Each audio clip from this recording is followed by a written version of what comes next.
And here I've unscrewed, and of course I look at the back side. So I just to make sure I also sprayed this with isopropyl alcohol or denatured alcohol, so that the contacts would be clean. Okay, so of course initial testing would, but okay, let's see if there would be an improvement now. So what we're going to do is we're just going to connect this, then yes, wait a second. Okay, so we have here the connection. Okay, all right, going to I'm going to I'm going to plug this. Okay, so we're going to plug this. Okay, so we have here the wire connections.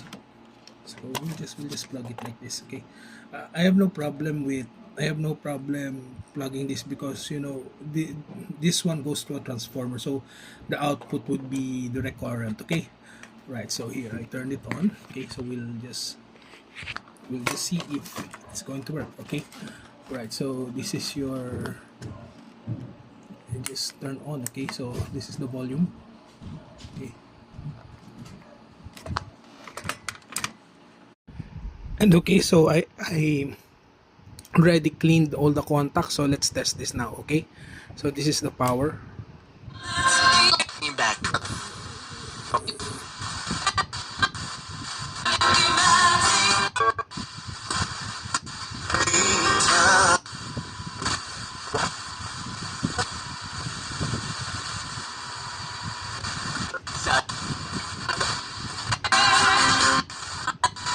Pwede ba ang mga ka-vibes? Gusto ko yung in-stretch nyo para di ba medyo magkaroon ng Okay, so that's your parang FM. yak na Okay, and then this is the FM.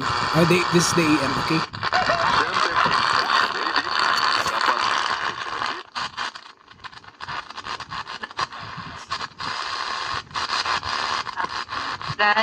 Na nadumalo tayo sa ating pong gawain ngayong Sabado. So here, so it's working. I'm just going to close this up. Okay, okay. So then we're going to return it to its original state. Okay, and let us test after closing everything. Okay, so Yeah.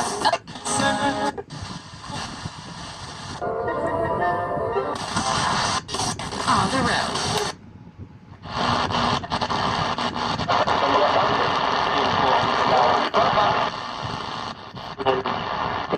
Tulong po yun sa atin. No? Kaya po kayo po. and okay. So that's a wrap. Okay, see you around.